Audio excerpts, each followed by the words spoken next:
31, o livro e o sangue. Então nós vamos dar continuidade a essa etapa do livro de Êxodo, onde tem um momento em que Moisés, depois de dar todas aquelas instruções sobre as leis civis e as festas do povo de Israel, agora ele decide, ele dá uma parada e agora existe um momento de consagração, um momento de adoração ali junto com o povo de Israel. E esse episódio está aí no capítulo 24. Capítulo 24. Até porque, olha, um detalhe que pouca gente sabe. Até aqui, Moisés ainda estava ali na frente do povo. Então, olha só. Êxodo 20, que foi os 10 mandamentos, foi Deus falando com o povo de Israel. Êxodo 20 foi apenas Deus falando lá de cima da montanha, dizendo os mandamentos. Então, Moisés estava junto com o povo lá embaixo, estava um pouco assim acima do monte e o povo estava lá embaixo. Mas todo mundo escutou os mandamentos. Deus foi ditando os mandamentos lá de cima da montanha. Só que aí o povo não aguentou ouvir Deus falando e pediu para que Moisés falasse com Deus. Então, a partir desse momento, a partir de Êxodo 20, verso... Olha só. A partir de Êxodo 20, verso 21, para frente, até aqui, até o 24, até o capítulo 24, todas essas instruções aqui, Deus falava com Moisés e Moisés repetia para o povo, certo? Então essas leis a respeito da violência, propriedade, dono de animais, justiça e misericórdia, tudo isso aqui passou um bom tempo Deus falando com Moisés e Moisés repetindo para o povo. Então, quando terminou essas instruções de ficar repetindo, agora Deus ia dar instruções sobre como fazer o santuário. Então, eram instruções muito minuciosas, muito detalhadas. Então, precisava de um pouco mais de atenção, um pouco mais de cuidado, porque Moisés teria que escrever isso. Então, a partir do 25, Moisés agora sobe para o monte, ele entra dentro daquela nuvem escura, só ele e Josué fica um pouco afastado e ele vai mais para dentro. E ali, Deus agora vai dar as instruções sobre as medidas, sobre as cortinas, sobre os animais de sacrifício, sobre os materiais de cada objeto do santuário. Então agora Moisés entra na nuvem e passa 40 dias e 40 noites só recebendo as instruções do santuário. E é nesse período dos 40 dias que ele fica lá, que aí o povo faz o carnaval lá embaixo.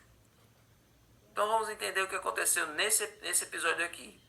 Terminadas as leis civis, agora no capítulo 24, do 1 ao 8, Moisés, junto com os 70 anciãos do povo de Israel, eles sobem até ali a metade do monte, e ali Moisés ele manda edificar um altar ao pé do monte, e aí ele ergue 12 colunas, uma para cada tribo do povo de Israel. Tem vários elementos na história do santuário, do povo durante todo o êxodo, que remetem às 12 tribos. Por exemplo, o castiçal com 12 lâmpadas. 7 lâmpadas, né? A mesa com 12 pães. Cada pão representava uma tribo de Israel. Então, tinha várias coisas que tinham esses simbolismos, que apontavam para a totalidade do povo de Israel, né?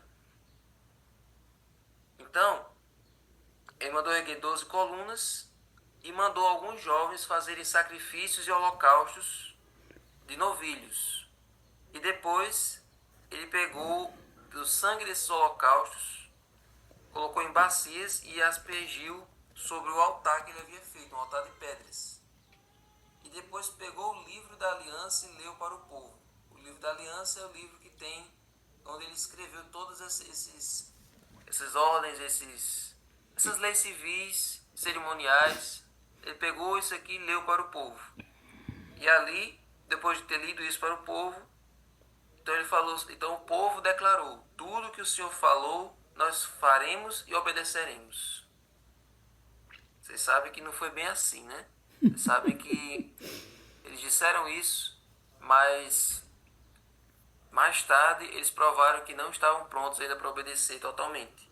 E eles tinham repetido isso no capítulo 19. Se eu não me engano, no capítulo 19 eles também disseram isso. Tudo que o Senhor disser, nós faremos.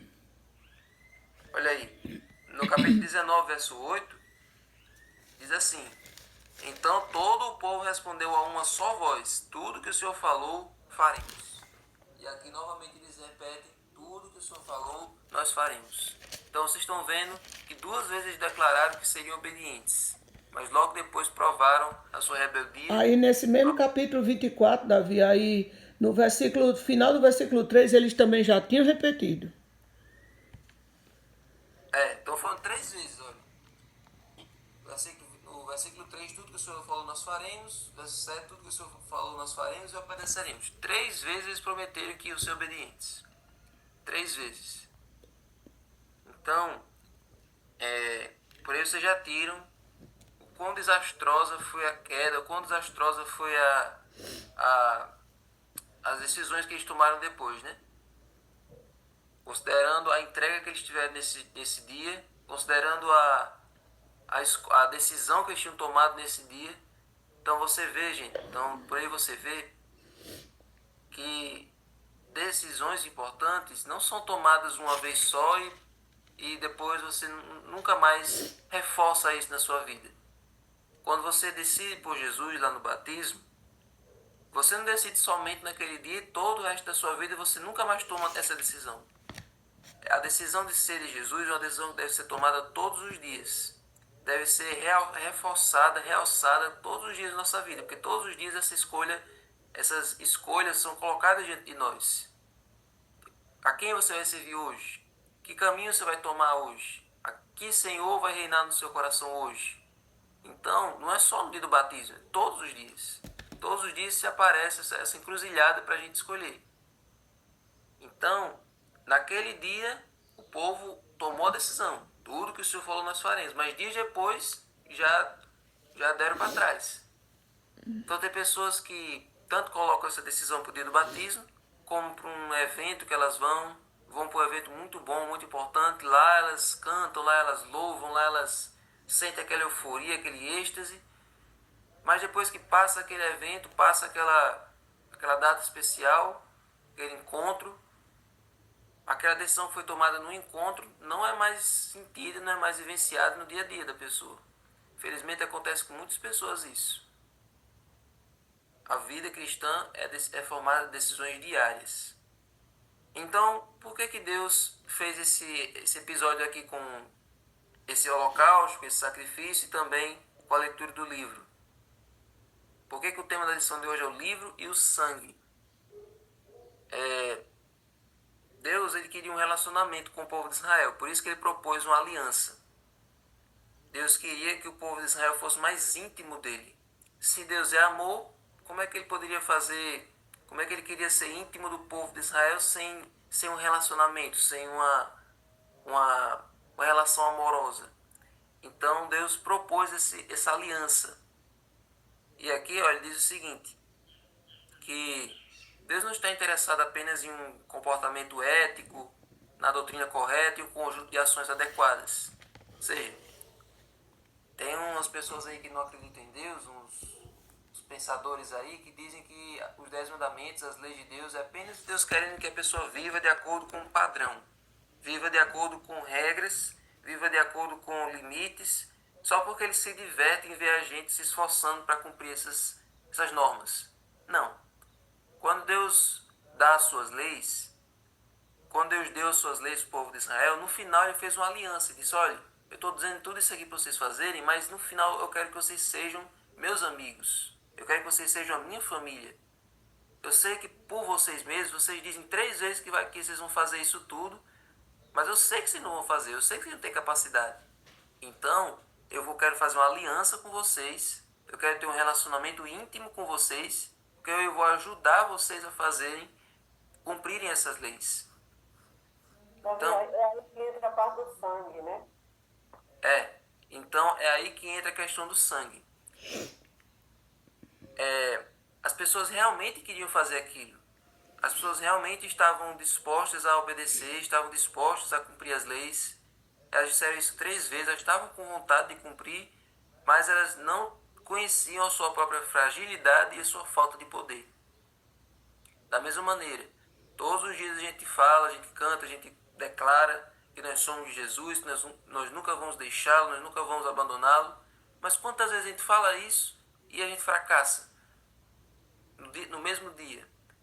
Quantas vezes a gente promete que vai ser fiel, quantas vezes a gente promete que vai ter força, que a gente promete que vai ter, que a gente vai conseguir e ao mesmo tempo a gente falha, ao mesmo tempo a gente já dá para trás.